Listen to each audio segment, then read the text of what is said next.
sideline is going to help you as a player and maybe as a player coach on the court this year? Yeah, I mean, being on the sideline is a completely different vantage point.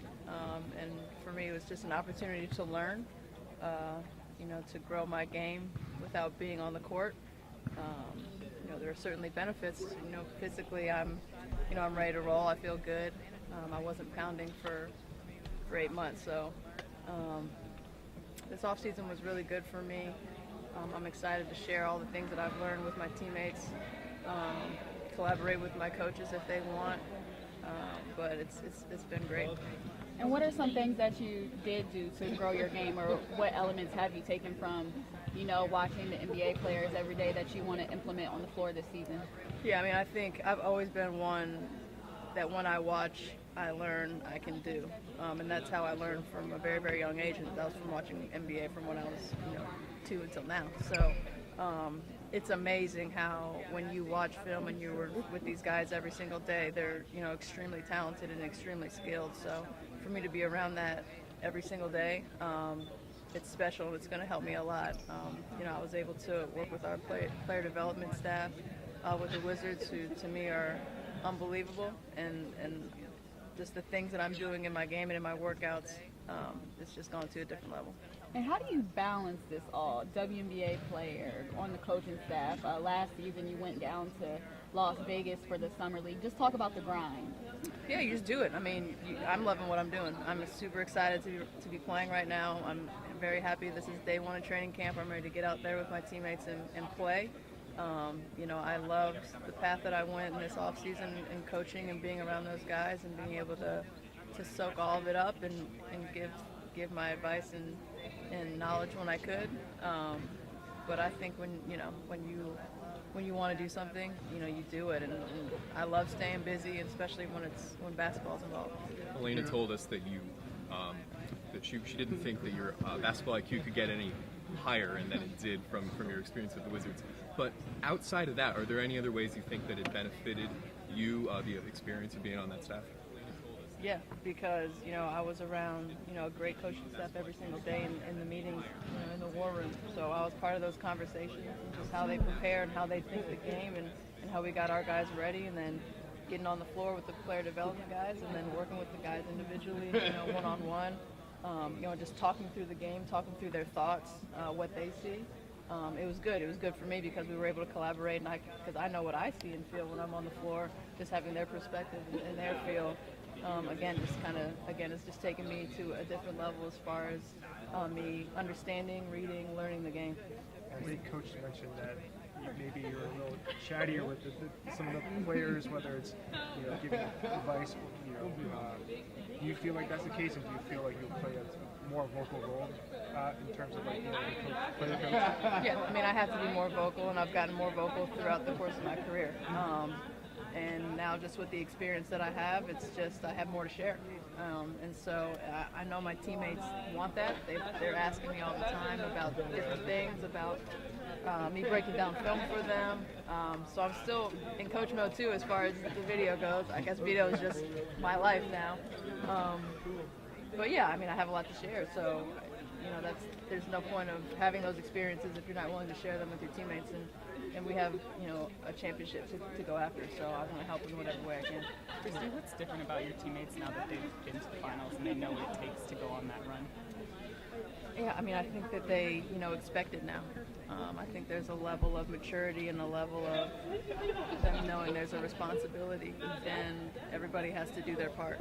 And I think it's good that, the younger ones were able to go overseas and they were able to play, get game experience. That changes people, and so they're already a couple steps ahead than they were last year as far as being ready to compete, on a night in and night out basis. But I think overall, we know what our goal is this year. I think last year we kind of navigated through it. We didn't know from the start of the year whether the championship was really our team goal. I think this year, obviously, to get back to the finals and finish our business is very important. And I think everybody just has that business-like way about them right now. How is this season for you?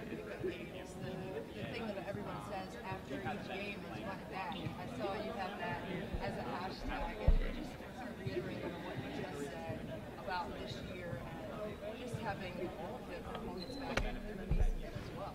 Yeah, I mean we're back, we're strong. I was just telling Chris, you know, we're already 10 steps ahead than where we were last year, and so that feels good going into a season. But we know how tough it is to get to the finals as a group now, and so we know there's work to be done. And for us, you know, running back, that's what I was saying every single day in this offseason when I was working out, because I couldn't let those 3 games go against Seattle. I still haven't. I won't. And so, yeah, so, you know, pick up time and, you know, run it back. It's, you know, we want to run it back. We have unfinished business, and we're very, very motivated to get back to where we were last year. What changes with Emma being back? Depth. I mean, she's a great player. Very smart. She's a facilitator. She can do multiple things. She can score it. She can pass it. She runs the floor. So that's just a whole special piece that we didn't have last year. And I'm certainly happy to have her back. I missed her last year. I missed playing with her, you know, in Russia. You know, she looks good. I think she's ready to go. When you took the Wizards job, you said that you wanted to keep playing and stuff, obviously. Did you get that itch to start playing during the Wizards season? Like, is there a point you actually missed going? Yeah, I definitely got that itch. Probably right after NBA All-Star. It was time. I was like, all right, it's time. I was working out like throughout the course of the year, so that was one thing. But like, that's when I had that running back in my mind over and over and over again. I was like, okay, like I'm very highly motivated right now, and I'm ready to go kick some ass. You guys have a bigger bullseye on your back now that you made it to the finals last year. Do you welcome that kind of mentality where you guys are being the hunted instead of the hunters now? Yeah, I mean, I think we all, that's why we know this year is going to be tougher than last year, because it is a difference when you're, you know, climbing the mountaintop and when you're high on the mountaintop and other guys are coming after you. So I love it. I mean, I want everybody's best game, and I think we'll get that. And in this league in general, you have to, because it really is a sprint. It's not a marathon league, unlike the NBA. So we know we have to be ready to rock and roll from day one, and I think we are. And How do you ensure that your teammates will be ready physically, obviously, but the mental part, getting through the layup? You demand it. I mean, you demand it. As, you know, one of the leaders on the team, you know, I need to make sure that everybody, you know, understands what it's going to take on a night in and night out, day in and day out basis. And I think they know. I mean, we'd be fooling ourselves if we thought that, oh, we made it to the finals last year, so we're going to make it this year. Like, we just can't have that mentality, and that's a loser's mentality, and we're not losers. How exciting is it to have, you know, the CBS contract, more games are going to be on TV, you guys are going to be in the spotlight more as you do deserve? Yeah, I mean, I'm excited. I mean, the more exposure we can get in our league, the better. This is a great league full of great players that have a lot to offer, and hopefully, you know, more and more people will be able to tune in. So I'm very excited for the opportunities that we've been given, that we've earned, really, to get that exposure out there and get our game out there. You and your teammates have said, I think just today, that you're ready to go, or like you're ready to get the season started. And you know, maybe that's a different feeling than it was in previous years. Like, in what ways do you feel like the team is more hungry, more ready to go? I mean, I just think when you reach the finals and you lose, it sucks, and you want to start playing immediately. And I think that's where everybody's at. I think that's why everybody's super eager, because we lost, and we don't want to be on that losing side. We want to be on the winning side. And, you know, this is a team full of winners, a team full of people that are going to work extremely hard. And I think everybody's done that in their off-season. Whatever they've done in their off-season, whether it's coaching, vacationing, playing overseas, we all got ready in our own way, and I think everybody's just really, really highly motivated. Who was vacationing? You know, Della Down was vacationing. You follow her on Instagram, she's doing all kinds of stuff. I was jealous. Vacationing, playing overseas. We all got ready in our own way, and I think everybody's just really, really highly motivated. Who was vacationing? You know, Della Down was vacationing. You follow her on Instagram, she's doing all kinds of stuff. Good evening, everybody. Welcome to another edition of the Focus TV. Oh man, so much to talk about, so much has happened. As you can see with the Christy Tolliver video to start off tonight's show. WNBA season officially here. We told you guys last week. We told you Monday was going to be media day, which was in fact yesterday. Please get over it, to finalsmag.com, mymodelsports.com. We got you covered from the media day standpoint, and we will have you covered as always from now to the end of the WNBA season.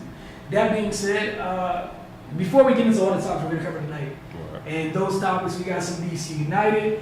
We're going to talk about the Canelo fight. NBA playoffs, obviously. Another installment of 9-4-50. Look, there's a lot to talk about, so we're going to try to get through all of this. We're going to do our best. We only got an hour, okay? Yeah. Technically, like 58 minutes, and Christy talked for like 9 of them already. So, just some quick thoughts from Media Day. Cardell, just being there to vibe. I know we talked off wax already, but. I mean, everybody sound hungry. They know what it is, and I like the fact that they just accepting it and they not trying to run away from, just the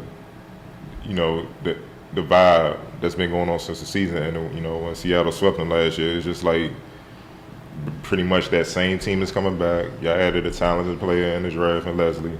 And you got Emma back, who's an all-star caliber forward before she left and took a year off. So you're stronger, even though TRP is gone off to the Sparks, she had a big impact or whatnot.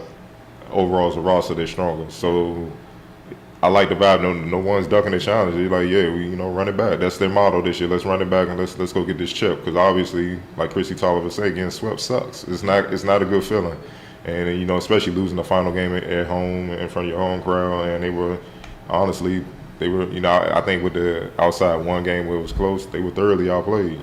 Brianna had her way, the guards had their way. So I just like the mentality that they had. They accepting the challenge, and that's the start. Now they just got to go out there and prove it.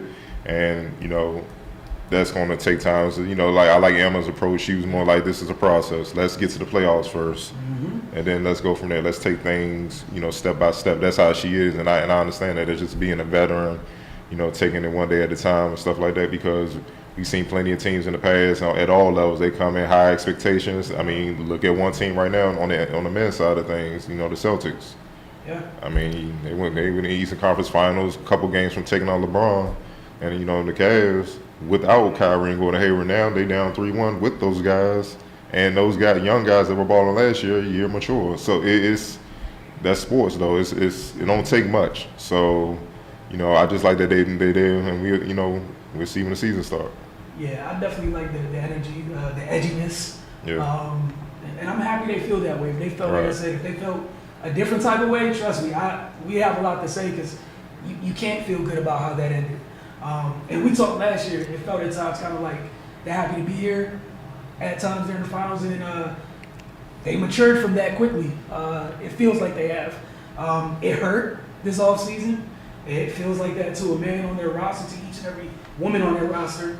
Feels like there's some pain there from that. They want to get back. One of the things I'm always talking about that kind of stood out to me, and I'm anxious to see how it goes, is she's always been someone who's very, very, very talented. Hasn't always been super assertive. Right. One of the things she talked about was taking on more of a responsibility role with the Belgium national team. And I'm excited to see how that transfers. Because just for any type of player, that's a confidence booster when you have to take and embrace a leadership role. Mm-hmm. Like, that's huge. And obviously that's for your national team, it's more pride there and everything.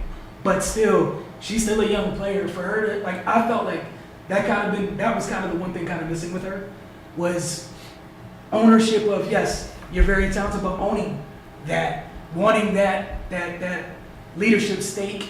And, I think that's a big part for them. I'm excited about the youngsters for year 2. Yeah. We saw how much both Ariel and Maisha contributed last year. Mm-hmm. One of the things they talked about more this year was getting to the basket, which I'm very excited about, because I know they shoot a lot of threes, but, we see them up close, and they have more than enough. They have the personnel, they have the guards to be able to get into the lane. They have physical players that can get to the cup, draw contact, and finish. So I'm just interested. Another thing is there's a lot of opportunity for that young group of wings to step up, carve out a role. So, definitely just excited about this team. And I like that there's competition with the roster. 4 minutes. That never hurts for a team. You throw that on to what we were talking about already with the chip that they have from how last season ended. That's something that'll keep them going through the dog days of the regular season, which, I'm looking forward to it.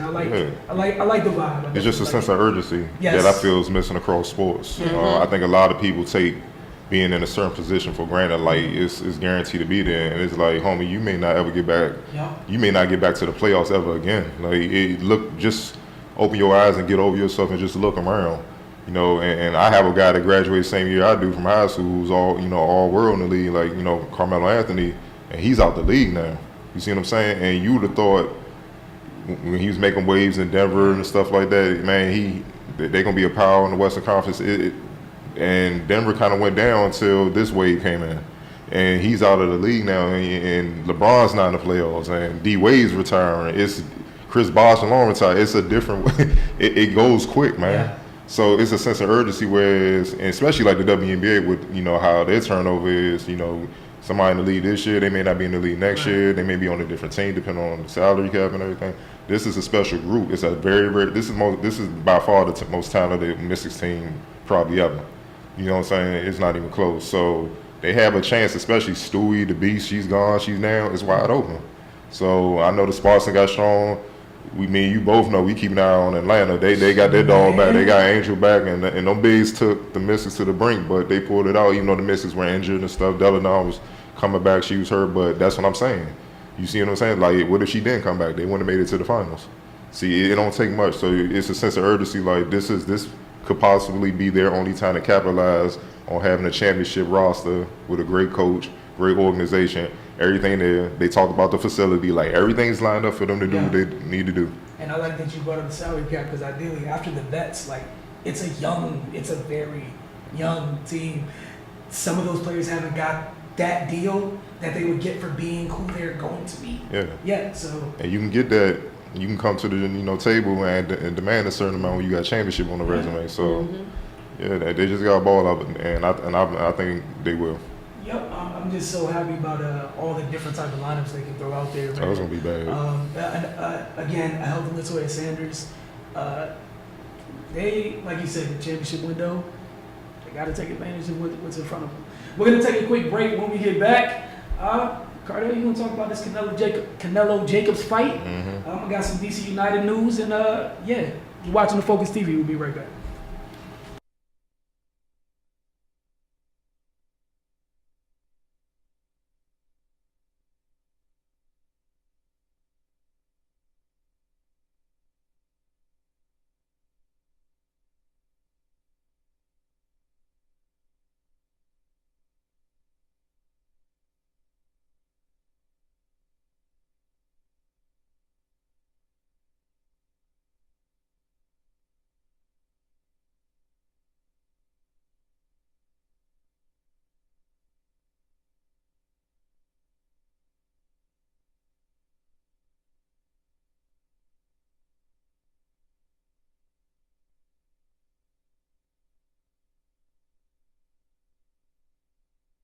Into this season that you didn't have last season? Well, when you get to the finals, everybody predicts you to be there again and try to win it all. I think, that's the first goal is, to get back to where we were and be better. But it's a hard thing to do. I mean, the league gets better every year. Matchups have a lot to do with it in the playoffs. But we think we're a better team. We think we've learned from last year. We've added some reinforcements, getting Emma Meeseman back and Kiara Leslie.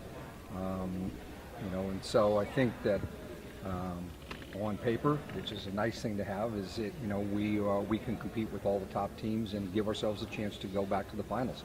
But it's going to take a daily focus. We've talked about as a team not talking about the finals, but talking about the day in front of us. And I think that's the easiest way to be good when you're supposed to be is take what's right in front of you. Coach, you mentioned Emma. How much did you miss her last year? Now that you have her back, what kind of conversations have you had about trying to bring her back into the fold after the team did so well last season? Well, I think there's a couple things. Obviously, she was saying, "Oh, you guys did great without me." I said, "Emma, we didn't win it." So, that's a big thing. I'd say obviously it was glaring when Elena went down. And we got spoiled by having the two of them together, and that in and of itself, pointed out how valuable she is. It allows us to play different kinds of lineups. We can play small, we can play big, we can play, people on the perimeter. She and Elena together as posts put one kind of problems out there for opponents, then you can move Elena to the 3 and play, Emma and Latoya or Tiana, and you cause different problems. So she has, a lot to offer. It's going to hurt for a little bit that she has to leave us for almost a month. But being here for a full training camp and getting a few games in will help her. And probably right now, I don't even know if we'll start her at the beginning of the year because I don't want to have one lineup and then have her leave and go to another lineup. I think we'll figure that out when she comes back. And so let the group that started last year be the starters at the start of this year. They have a rhythm together so that we can sustain it while she's gone. What was your biggest takeaway from the whole experience last year? You guys were down 2-1 in the series and came back and won that series. What was your biggest takeaway from that whole playoff run? I think there's a couple things that come from that. The biggest one is resiliency, that they can fight back, go through tough situations and get through them. I think the other thing is that you realize there's a very slim margin between winning and losing. When you get to that point in the season, everybody's good. It's a one play here or there that can turn a game or turn the momentum of a game, and I think they've learned that you can't take any of that for granted. So I don't think they're starting the season, thinking, well, we're supposed to be there. We're supposed to do what's, like I said a minute ago, right in front of us. Coach, you had some young players really step up in the playoffs last season. What do you anticipate about their development this year? Well, I think just going through it, particularly for Ariel Atkins and even Natasha, although she's a veteran, it was the first time to go that extended in a playoff series. The physicality of it and what you have to do. Obviously, Ariel acquitted herself so well in the physicality part. She was, I think, our leading offensive rebounder in the playoffs. For a rookie to do that and be on the all-defensive team was quite an accomplishment. I think more than anything, you just learn all the ups and downs that you go through in a season. You're going to have tough times, you're going to have good times, and you got to kind of weather the storm all the time. And I think you learn that. I think it'll be a little bit better for them just walking into a situation where they're comfortable with their teammates, they know how they fit in. I think, if you got to about the third day of training camp last year and you asked Ariel Atkins how it was going, she would say her head was spinning. And now she comes in with a veteran's confidence. Hey, Coach, obviously, Christy Tolliver plays a vocal role in the team, and she was kind of a player coach last season as well, but now she had experience as an assistant coach with the Wizards. What's she going to bring? What's new that she's going to bring to the team this year? Do you expect her to play even more vocal role? I think so. I think that it's been noticeable already just in preseason workouts that her confidence level is an all-time high.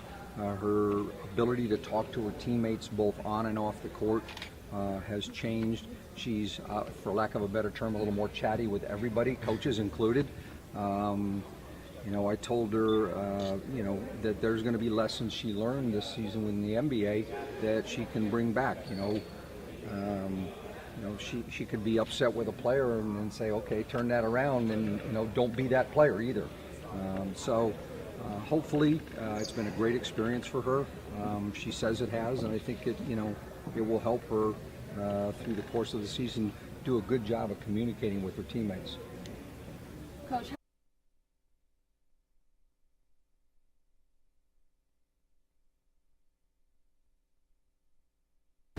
Welcome back to the Focus TV. Always fun talking and hearing from Coach Tito. Yep. It's always a good time. Always learn something. Mm-hmm. All right, so Cardell. Yep. This weekend, the fight. Your thoughts, sir? Middleweight championship fight between Canelo-Jacobs and Daniel-Jacobs. It was highly anticipated. Obviously, with Bud Crawford and Errol Spence, Alvarez is considered pound for pound the best fighter on the planet. And once again, he proved that. He unified the middleweight title. It was close and competitive, but he unified it, beating Daniel-Jacobs at T-Mobile Arena. I know a lot of people like the brawl action every time they see a big-time boxing match, but I like the sport. Mm-hmm. So I also like the chess match too, because it was strategic. Like Jacobs, normally he always comes out and he gives a couple rounds to fill you out, but he's aggressive. It's not like he's just running, filling you out. Like he's being strategic, but he's taking his chances also. And it throws a lot of fighters off guard because they start pressing, and then when you start pressing, that's when he take you out because he's tough. He's not going to go away, but he's just trying to – it's like a bait and wait game. And once he learns where to strike you, that's where he takes you out. But against Alvarez, he just has too much experience and too much talent, with his quickness and power. And I think that fight with Mayweather, the only fight he's lost, by the way, I think that woke him up for him to where he's pretty much a master of boxing right now in a sense. He can out-talent you and he can out-think you with the chess match side of it. And that's when you become pretty much unstoppable. And that's what he did against, Jacobs. He beat him at his own game, but still did what he do, hit him with some tough shots or whatnot. Jacobs outlanded him in power punches, 120-89, according to the CompuBox. But overall, Jacobs only landed 25%, and Alvarez landed 45% of his punches, which obviously, when you're the champ, for someone to try to take you out, they have to really dominate you, especially in boxing. It ain't like other sports where if you close, you might get the decision. Now in boxing, you got to pretty much dang near knock him out or beat the hell out of him. And he couldn't do that. And then the thing, like I said, one thing he learned about Alvarez learned from the Mayweather fight. Ever since then, his defense got better. He's dodging a lot of punching attacks. He's not just being stiff and trying to brawl with you, even though he can. Like I say, he's being smart. And he won on those scorecards. It was pretty much unanimous decision, 115-113, 115-113, 116-112. And, it was just a technical, game plan. He just took them apart, slowly but surely through, the decision through 12 rounds. The next fight, I think they trying to hype up is the trilogy. The last fight, against Triple G, to see kind of like let's end this debate for all, because obviously the last one of the matches was a draw and one Alvarez won barely. So they really considered that it could have gone either way. So everybody wanted another one to kind of, that's the rumors that's the next fight, since Alvarez pretty much done cleaned his division. The only one left is a Triple G fight, to try to just end that once and for all. Like whoever wins this, consider the best fighter, we move on. So, we'll see what happens. Definitely, I'm sure everybody would be happy if they can get part 3. I would. If they can get that. Yeah, that's a fight worth, because Triple G going to bring it, so. All right, on to DC United. Saturday night, I definitely enjoyed myself tweeting up a storm. VAR was at the center of the match, as video review for those that aren't into the MLS too much. But usually if that's at the center of it, it means there's some type of controversy, like in any sport. The black and red were able to come out on top with a 3-1 win over the Crew. The first moment of controversy, depending on who you were rooting for, happened in the 22nd minute, when Pedro Santos appeared to have put Columbus ahead 1-0 with a blistering shot to the near post that beat Bellamy. The goal was reviewed. Well, the build-up to the goal, at least for me, initially seeing it live, I thought that the official got in the way of Acosta, but I also didn't think that could be reviewed because, like any sport, the official is usually part of the field of play. But at that moment, DC United had won the ball. Leo Haro was passing it out of their end to Acosta, literally at midfield. Between that collision, he was dispossessed. The Crew got the ball, made the most of, the advantage they had at that moment, and they scored. But after the goal was taken away, this is the explanation from the officiating crew following the game. Number 6, Trap of Columbus, commits a tripping foul against number 10, Acosta of DC, that is missed by the referee crew. This foul started the attacking possession phase for Columbus that led to a goal. The discussions were about a possible offside prior to DC's goal later on in the game. All right, so a few minutes after that goal got taken away, obviously Audi Field, the energy went out for a little bit. Then it came back to life. We found Luciano's count. It is 0-0 again.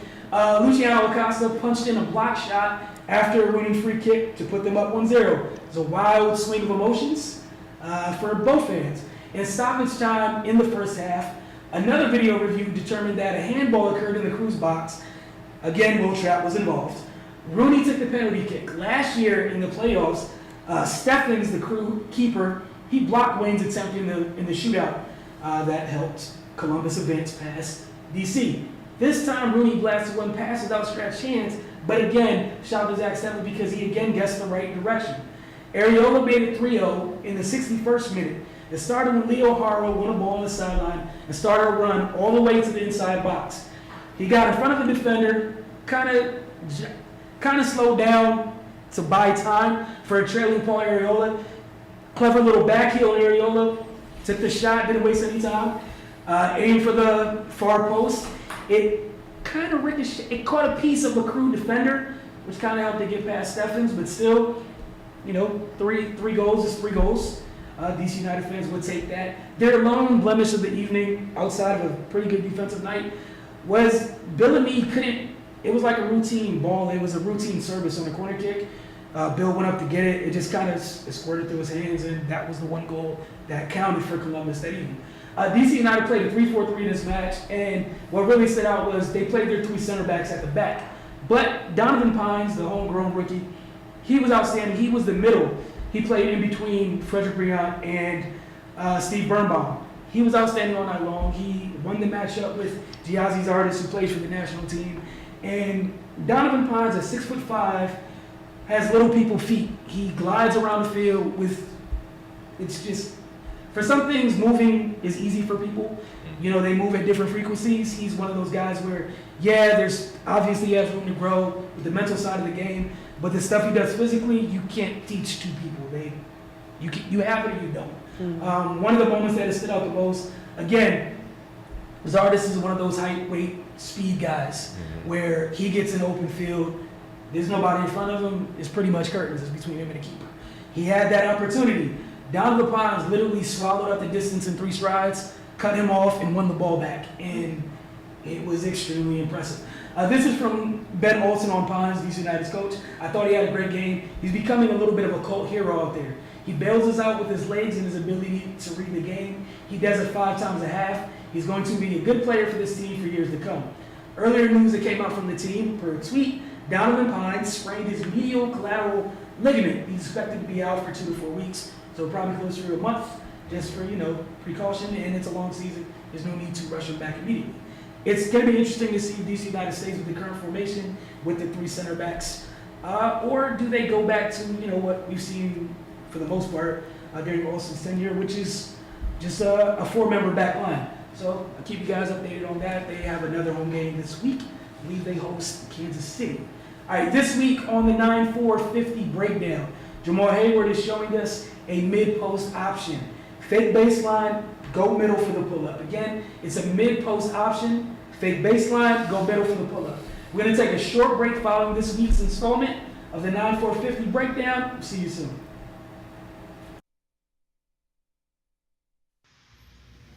That's the mid-post.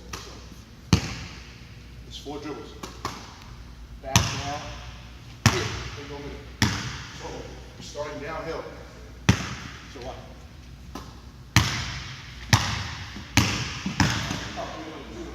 Yeah. So, get towards the middle. If you can get there in 1, that's fine. But, pay attention. So, back down. Sell this move with the shoulders, okay? That shifts the defender. So, here. It's a fade. So if you can get, that's the mid-post. So it's 4 dribbles. Back now. Here, they go middle. So starting downhill. So what?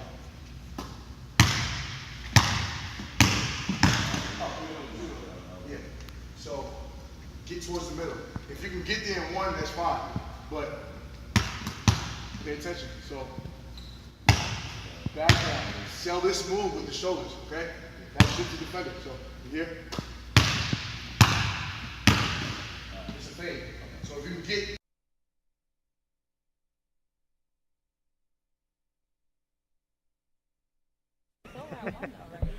What's it like to be back?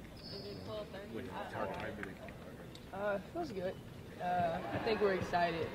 I don't really think we're thinking about targeting our back. I think we're working on getting better, and the goal every year is to get a championship. And I think that's something that we're focusing on. When you guys watched that video, what were the emotions that ran through your head? Man, at first I was confused. I was like, are we supposed to be mad? Because, you know, everybody was like, wait a minute, what is going on? And then it got more sentimental, I guess, and then it kind of put a fire in you, inside of you. It made you realize what we did accomplish and what we did go through last year. And, you know, we got to keep pushing. And, you know, we got to keep working. And, you know, we got to keep pushing. and how much we want it, you know. So Is it like coaching torture? it was a little torture at first, and then, you know, it got better as the video went along. What do you think was the missing element? I mean, because you were down in a series, you came back and won the series. You were that close to winning the championship. What was the missing element? If I knew, I feel like we could have made a change. I feel like last year, at that time, Seattle was better than us. They did what they needed to do to win the championship. Playing here in this building can be different. What's the pluses and minuses of that? You said pluses and minuses. I don't really see any minuses right now. I see a lot of pluses. I think every seat in here, our fans are going to be able to see us, hear us. We're going to be able to see them, hear them. And it's going to be a great atmosphere. Christy said a couple minutes ago that the season, unlike the NBA season, is more like a sprint, not like a marathon. What does she mean by that, do you think? You said that one more time. She said the season you guys have is more like a sprint and not a marathon. Is that true? Well, yeah, I think it's not so much a shorter season, but the teams, we really much know each other. A lot of them have been playing together or against each other for so long. I feel like everybody knows each other, so you have a short amount of time to get things done and to find a way to outmatch the other team and to get the win. I was just in listening right now, you can hear there's more chatter from you guys than any of the media nerds that are here. Does that say something about the chemistry on your team? I think we're excited. I think we enjoy each other. I think we're excited to be back, especially in this new arena. We just enjoy each other, which is a good thing. For you personally, coming off last year, you know, things were kind of crazy at the beginning. I remember talking to you mid-season, you're talking about kind of watching tape really helped slow things down for you. What was your off-season like, and just where is your mental heading into year two? Off-season was interesting. Got to play in Poland, so that was really good. Got some, I guess, more game-like reps and got to play in a pretty competitive league out there. So that was fun to get better at, and it was a lot more physical. And as far as the film part, I still watch a lot of film. I have to. I only learn things quickly because I watch so much film. So if I was to stop doing that, I don't think I'd be able to do what I do. So definitely got to keep watching film just to slow the game down. What do you think the biggest improvement has been in your game from watching all this film and from your time in Turkey? Mental. I would say physical, but the physical things come few and far between. I think you can kind of catch them, but I think mentally is the biggest piece. I kind of see things a little slower. I can see things differently. I know when the gap's going to open. I can tell when it's going to close and different things like that. Piggybacking off that, Coach Elena's mentioned a couple times already that they want you guys to get to the basket a little bit more this year. With the way that you play, was that music to your ears hearing that? Or? Of course, excited. I think more people know me as a pull-up shooter, but working ways to get to the rim more, to open things up for my teammates, and to get, I guess, open things up more for me, get to the free throw line a little more would be exciting, and I think it'll help us as a whole. I mean, we find ways to get to the rim and attack. It'll open things up more for us.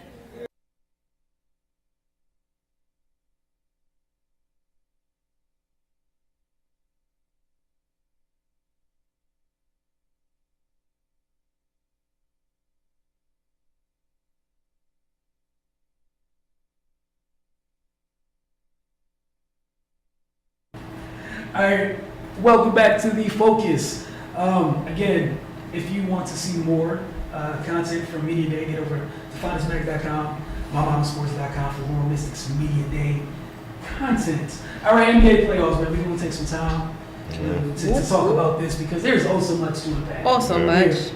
We got Philly and Toronto 2-2, Milwaukee, Boston 3-1.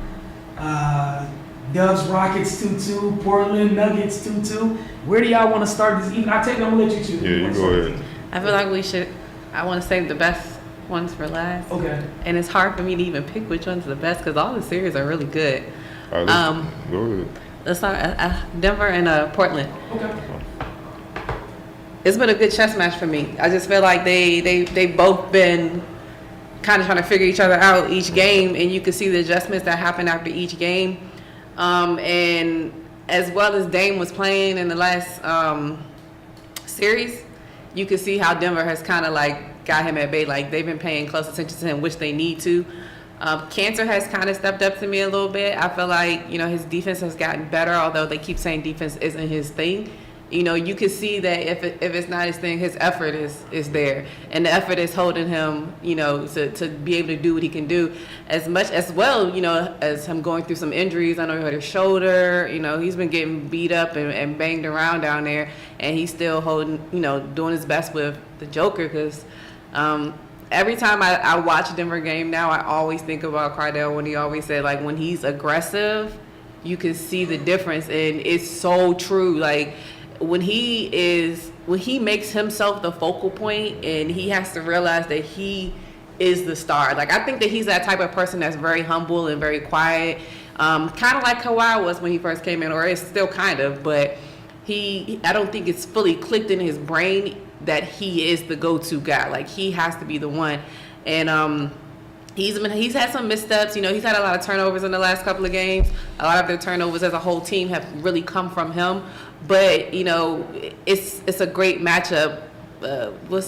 Torrey Craig coming back from a lacerated nose, still coming back and playing.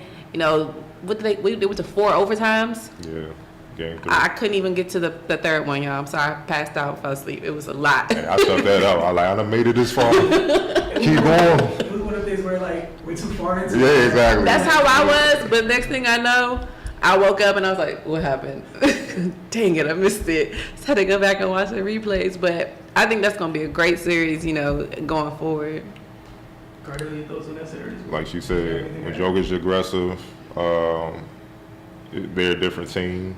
But the difference is right now, CJ has upped his level of play from the regular season. And what people don't realize, he's playing at an all-star level in the playoffs. Like, his numbers are even better than in the regular season, which means he's pretty much, you know, locked in as far as kind of like, all right, he's in all-star mode. You know what I'm saying? Like, he's averaging 26.5 points, 5.8 rebounds, 3.5 assists, a little over 1 steal a game. Now, he's not shooting efficiently from the field, neither is Dame. They both shooting 42%. But CJ's shooting 39% from deep. Like, that's what's saving them. And I really don't think people understand how really close the series is. I'm just going to give y'all just some stats. For the series per game for rebounding, Denver is averaging 50, Portland's averaging 48. Assists, Denver is averaging 29, Portland's averaging 22. Field goal percentage, Portland shooting 45% from the field, Denver shooting 43. 3-point range, Denver shooting 35%, Portland shooting 34. Free throw percentage, Portland shooting 79, Denver shooting 78. It's literally coming down to who makes more mistakes. And who wants them more. Yeah, and because I ain't even gonna say that because both teams, they bump ahead. It's just mistakes, like a couple bad turnovers here that might cost you the game. Might miss a couple free throws here, like with Jokic, that 4 overtime game. If they make their free throws, they win that game. You see what I'm saying? Get their offensive board, they win the game. But like you said, Jokic, as well as Dame and them, they putting up numbers and stuff. Jokic is the one because he's averaging 26.8 points, 13.3 rebounds, 9.5 assists, and 1.8 steals and a block per game. And he's shooting 52% from the field, 57% from 3, 84% from the line. Like, people want to give Embiid the title as the best big man in basketball, but this guy's the best big man in basketball. When he's aggressive, he does too much. Like, he don't even got to score. You got to get up on him just because of his passing. And the thing is, he don't have to be a leaper, be a shot blocker. He's a big boy. Just stand in the lane. They feel you. Like, when they run into him, he don't move. So he's not going anywhere. He ain't even trying to go nowhere. Like, I ain't that fast, though. I'm here. So we just going to clash, and I know I'm going to win because I'm bigger than you. So they're aware of him. They're aware of the presence. He closed the lane. So, and then, like I said, Dame and CJ's shooting well from deep, but neither one of them are efficient from around the field. Is because Denver is so deep at guard. I said that from game 1. They can throw bodies at you, fresh bodies, and in the playoffs, and all those guys can do multiple things on both ends of the ball. And when you throwing waves and waves and waves, and Dame and CJ got carried to such a load, it's going to wear on you. So that just come down to them. But like I said, little mishaps is what's killing Denver. This is their first rodeo in the playoffs. They're learning, you know what I'm saying? Just like in game 3 when they lost, Jamal Murray had some crazy turnovers, you know, like it's the regular season. Paul Millsap had it going on. Jamal Murray's the point guard. Experience will recognize and let me slow down, get in the Millsap so he can go to work. Sometimes he helps get Jokic going and stuff like that because he'll open things up because you have to come double him or worry about him. Gary Harris hasn't shot the ball well, but his defense on those guys is what's is what's making this impact. Then you got Will Barton. They don't even get the 4 overtimes without Will Barton the other game. So, and Malik Beasley, he balled out. That's another one. That's what I'm saying. It's just, I mean, bro, it's they got 9 guys. They got 1, 2, 3. They got 6 guys averaging between almost 10 points to 26 points a game. And they can count on that every game. That's great production for them. So it's literally a game of mistakes, and that's gonna be who wins. Whoever plays more fundamentally sound, smart basketball will win the series. It's as simple as that. Man, and just last before we move on for the series, Rodney Hood stepping up for Portland has been something where they needed, because you just talked about the shooting struggles, you know, their lead dogs are having, and in the 4 overtime game, he had some big shots for them at times when they needed them. But yeah, I'm just happy that series is that competitive. Yes. Like, it's crazy. Then with Denver, I just can't help but think about who they get back next year, just by virtue of that the youth they have on that team, Michael boy. Porter, yeah. That's like, man. And that's why when we said, when we talking about GMs for Wizards, I'm like, why would you leave that, dog? It's beautiful. Hey, look. I'm in a beautiful spot, man. Hey, I didn't say just cut the checks on us. Maybe you want to do something for the home team. I don't know, but Milwaukee, Boston, right? Just want to, just we've already touched on this a couple times. We already talked about other things, but just things change quickly. Oh, very fast. A lot of people went crazy with the game 1 reactions to they had something for this year's MVP, and as Cardell said, people make adjustments. They made adjustments, and life is good. Yeah, things have changed. Looks like the same way he did during the regular season, he's doing during the playoffs. And yeah, Chris Middleton, George Hill, people are showing up, people are contributing, and since they got him off the ball a little bit more, got him attacking at different angles, different spots of the floor. Once he gets going, there's no stopping him, and that was the biggest thing, was they changed the point of attack. And now what? And the biggest thing with Boston, like you said, sometimes, sports is very fragile. Look at where they went from last year to right now. They're going through it right now. Y'all go ahead. I mean, just like you said, how fast things change. From game 1 to we just finished game 4. And to me, the biggest takeaways from the games are going to be the third quarter. Boston just falls apart. They just come out flat every third quarter, and the Bucks ram it down their throat every single third quarter. Their offense, the Celtics defense has not been up to par. They've been doing what they want to do, when they want to do, how they want to do it, whenever they want to. And it's been easy for them. Like, I feel like the Celtics are forcing so much stuff because I feel like they don't know what to do. Like, they're just trying to figure out, like, start a spark. Kyrie's not playing well. He's in a 3-game terrible slump right now when they desperately need him. It's just all bad all the way around. And just Giannis is he's just dominating. Like, it's no other word for me to even describe how he's playing. Like, it's like, might as well just, can we give him the MVP now? Yeah, I thought he had it already. I mean, like she said, Giannis, man. It's as simple as that, man. One thing that they did adjust, they just ain't let him just go ice the ball one-on-one. Now he brings the ball up and they're setting screens. So, and forcing them, he's so quick and long. Al Horford or Morris, they don't have time to get over the screen because one dribble, he's at the rim, literally, even from half court. So now they have to switch. And then you got Kyrie guarding them, and Jaylen Brown and all those guys, and that's easy work. And now he got confidence, he got in the rhythm, and then Chris Middleton, who's going to work. But just to throw some things out there that people may not look at, Greek Freak. He's averaging, since the bad game one where they supposedly said Al Horford is a Greek Freak stopper or whatnot. And I love Al Horford. This ain't no diss. Like he's underrated like I don't know what. He is. In the last 3 games, all Bucks wins, Greek Freak is averaging 33 points. And for the series, he's averaging 30.5 points, 11.8 rebounds, 4.5 assists, 1.5 blocks, 1.3 steals, on 51% shooting from the field, and 46% shooting from deep. I thought they said he couldn't shoot 3-pointers. He's actually taking them, and he's improving right on the fly, like right in the midst of the battle. He's improving, which is scary. He ain't even got to the all season yet, so wait till it becomes ugly.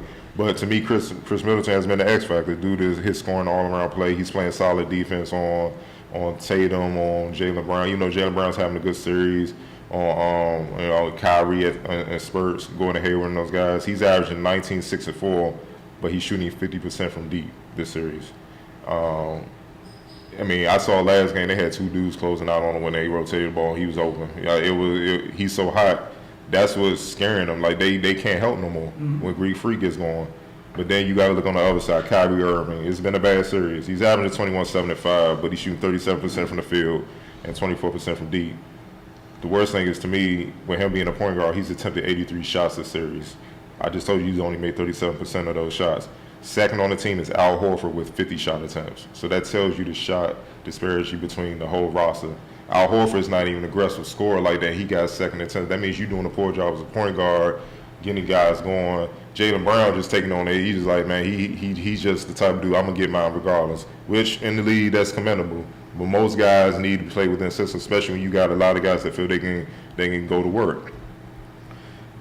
Tatum, who I love, he's been non-existent this series, and I don't know what's gotten into him. He just might be just checked out because of all the nonsense, internal nonsense. He's averaging 11 and 8 on 37% shooting from the field, 0.77% from deep, not even 1% from 3-point range. He's 1 for 13. Wait, what? 0.77, not even 1%. Don't shoot no more. Rozier is averaging 5 and 5 on 26% shooting from the field, 17% from deep for the series. It's ugly, man. It's bad. It's real bad. It's over. That's what I'm saying. Like, and this is what we talk about adversity. Now, Kyrie came out, I'm the leader and stuff like that, and then he threw his teammates under the bus.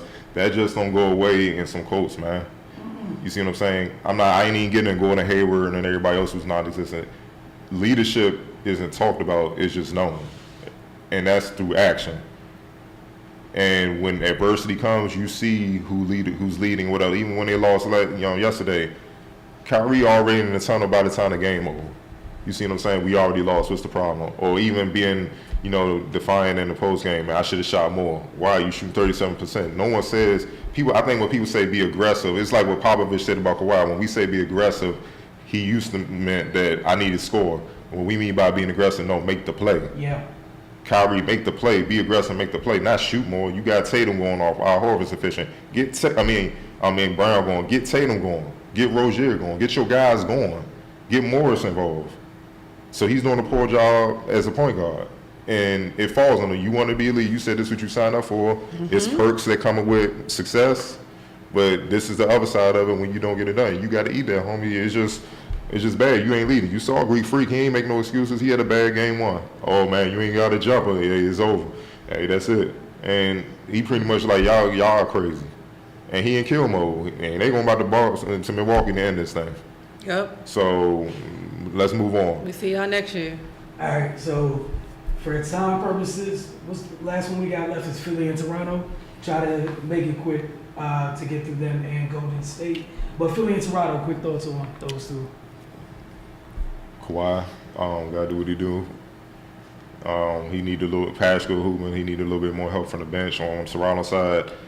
Philly side, Embiid, then Simmons, Tobias. They got man up. Simple as that. Everything he said, definitely with Kawhi. I think he and he definitely needs more help from the bench. I think the bench is a big problem because Kawhi don't have time to rest. Really, I mean, although it's not much time to rest in a playoff game as it is with your superstar, but the bench has been giving them nothing. They need something. All right, on to another team that doesn't get anything from their bench. Yeah. Talk about Golden State and the Rockets. I'll tell you your thoughts on the series and then Cardell. Woo. It's to me, number one, it's a chippy series. You could tell they don't really like each other. James is doing what he wants now, with blurry vision, a knock in the back of the head, everything that he's gone through in these series. And they're all producing. Their bench is helping. And just like we said, on the other side of it, Golden State's bench is not helping the cause, which to me is this, the opposite of last year. Last year, everybody raved about how great their bench was and how much they were helping them. But it hasn't been working out for them. To me, it's like you said, it's the effort behind it. It's only like two people that I see really going hard the entire time. A lot of times people are, getting into foul trouble, not playing their position, not playing their assignment, not doing what they're supposed to do. And to me, it's uncharacteristic of them because we've seen them do it. I think they're still in this whole hype between them and the Rockets, trying to figure out who's going to win the series and everything. But as long as if Houston can keep up how they played in these last two games and these next two games, they still have a chance. It's gonna be these next two games are gonna be real. That's where you're really gonna find out who really wants it. Because I think that's what it comes down to. Because they both have great skill players, they both have great team. It's just who wants it more, who's gonna play more poised and go out there and get the job done. Cardell? We need to just tell it like it is. The Rockets busting their ass. Backcourt, they're busting, but not really everybody, especially James Harden. He's kind of had a lukewarm for his standards, what he did in regular season series. But last game, he played like he did during the regular season, and he cooked everybody, Steph, Clay, Iggy. KD got on, slowed him down late, but, he got off a couple on KD. Draymond cooked him too. You know what I'm saying? It don't matter. You see what I'm saying? It's just, like I said, Livingston, who I think is a capable defender, like I said, I made a joke. He stood up on the bench, and Harden looked down curve like, sit back down. He saw you. That's how hot he was. It was just that crazy of a deal. And bottom line is for the Warriors, KD and Draymond need help. Their backcourt is not playing well, and this is why I kind of like, even with this era, I'm like, man, look, there's a lot of guys that can do good. But as you can see, when they allow the physicality to play like from yesteryear in the playoffs, you see a lot of guys getting exposed. And it ain't just them two. You see Kyrie getting exposed. You saw it's a lot of guys we consider all world getting exposed, and that tells you they're not at that level. But it's other guys that elevate their game. Kawhi, Free, KD, you see them. They steady across James Harden, they steady. So that tells you the difference between MVP type guys and all-stars and so on and so forth. But bottom line is, I'm going to throw some numbers at y'all so y'all can really understand like how dire it is. Curry's averaging 21, 5, and 4. 39% shooting from the field, 26% shooting from deep. Clay is averaging 15, 6, and 2 steals. 38% from the field, 30% from deep. They're getting ate up bad, but the real reason why they're losing is the rebounding battle. When the Warriors out-rebounded the Rockets in the first two games, they won the game. Game one, they out-rebounded the Rockets 38-26. Game two, 45-41, they won. Game three, Rockets got them 55-35. Game four, Rockets got them 50-43. This is how bad they got punked in Houston. Chris Paul, 6-foot point guard, older point guard, on the other side of his career, has 26 rebounds in the series. That's more than KD, who has 20, Clay, who has 24, Steph, who has 17, Iggy, who has 22, and Looney, who has 11. Draymond's the only one holding it down. He has the series leading 42. He's it. That's the series right now. And you saw how they were scrapping. PJ Tucker just going there, jumping through, just tapping it out with just anything to try to keep the possession when they miss and stuff like that. That's effort. And the other guys just standing around looking. So until they might have to win ugly. I know they got their certain way to play. Sometimes you just got to win ugly, though. Like, this is the way we going to brawl it out. And you also got to give James Harden credit. And Chris Paul and all that, but really James Harden. He kept the pressure on them guards, man. Sometimes a strong defense is a strong offense. So when you cooking them boys, their legs getting tired, they not used to all that. Then they start missing a few jumpers. Meanwhile, they realize they're getting cooked. It happens to the best of you. Your mental go away. You know what I'm saying? You start thinking about other things. You get frustrated. It happens to the best. So, instead of what's wrong with the Warriors, we need to just acknowledge what's going right with the Rockets and give them credit, man. Yep. Simple as that. I'm happy that you brought that up because it's literally what almost everyone's spending time doing is not giving credit to the team applying the most pressure right now. And that's what the Rockets are doing. And one, commend them for it because they did it last year. They're doing it again. And then Golden State, we get to see what you're made of. Like, this is what it's literally right here, laid out in front of us like it was last year. And last thing, you can't hide on defense stuff. Nope. Y'all got man up. It's as simple as that. Jada Rose said a great quote, and I had to retweet it and everything earlier. He was just like, in NBA, there's no hiding on defense. They will find you. They will find you immediately, and they will keep torturing you until you either man up or you get off the court. Like, they're going to make you have to make a decision. Yep. And And just to piggyback on that, just for everybody, like this is where this correlates, right? Mm-hmm. All the extra switches, they're trying to avoid things. Now it's even more cross matches because you're avoiding where you're supposed to be at. The bigs are higher up off the floor now, which means if you're underneath the basket. That's why you have to rebound, be more physical, which is what Draymond said. Because even if KD got to guard Harden, you know Harden is mostly looking to shoot a step back three. It's hard for him to get to the rim with KD right there, and you know Draymond will come to help. He's out on the perimeter when he shoots, so he can't hustle back. He could, but what if it's a tap out? James Harden got a wide open three, so he's constantly aware of where James is and stuff. You as guards got a rebound. I just tell you, you see Chris Paul doing the same thing. He has more rebounds than damn near the entire Warriors roster individually, except for Draymond Green, the smallest dude on the court. That's unacceptable, and that's Steph, man. It's literally just once. Little things. We're gonna find out real quick. You know, they talk about championship pedigree and all that other stuff. What you got? We got 3 games to figure out who you are. Real quick, and just a real quick update. Toronto and Philly are 2 minutes left in the first half. Toronto 55, Philly 39. And it was 27-26 at the end of the first. Things happen quick. That escalated quickly. I heard sometimes, you know, people with finals MVPs have pedigree. But hey, Cardell, I know we got some special going on this week. You want to shout that out before we get out of here? We got our first episode of Roundtable Saturday. It's kind of different than what we do here, and with the Pro, it's more of a serious discussion about different topics around sports. This weekend we focus in on recruiting, basketball recruiting, college recruiting, and stuff like that. We have a great guest coming on, UMass Loyola assistant coach, Lewis Henry, who played at Boston College from 2002 to 2006. You know, we got Jamal Hayward. Everybody know who he is by now. He's coming through. You know, he outside of being a trainer, he's assistant coach at Spalding as well, training a number of, you know, guys, whatever, that's high school, college, pros. You know, get the training aspect of it, involvement in the recruiting aspect. And then we got, you know, Jordan Harrison, who, and his father, Rodney Harrison. You know, Jordan's stock has blown up this whole year. I mean, Division I offers continue to pile in. And, you know, where just a year ago when I went down to see him, nobody was paying him any mind. He's switching schools, play against better competition. Obviously, I had to get him up the gym couch, you know, play against some top-tier guys from all around, especially in NYC. And he's been going to work ever since. So their role is to kind of be the player and parent dynamic in the recruiting. We trying to bring all that together so we could try to understand what the gap is. Because right now it's not a healthy, I would say, you know, it's not a healthy vibe in recruiting right now. Everybody's just skeptical of everybody. You see the transfer rates. A lot of coaches not being, they preach integrity from the players, but they not moving that way. And so, and you know, parents demanding stuff that's not realistic. It's just an ugly scene right now. When at the end of the day, the adults in the room supposed to be come together to do what's best for the kid. And I think we've lost sight of that. So this Saturday, we would kind of try to get to the bottom of that, educate folks through people who are actually in it on a daily basis. And that's where we're going with it. I definitely look forward to that conversation because there's a huge disconnect on all sides. And I get a chance to just have a healthy conversation about it. So as always, want to thank you guys for tuning in. Real quick, go ahead. It's 62-41 Raptors at the half, well, it's 29 seconds to the half. Embiid, 5 points, 4 rebounds. JJ Redick, 0. Simmons, 5 and 3.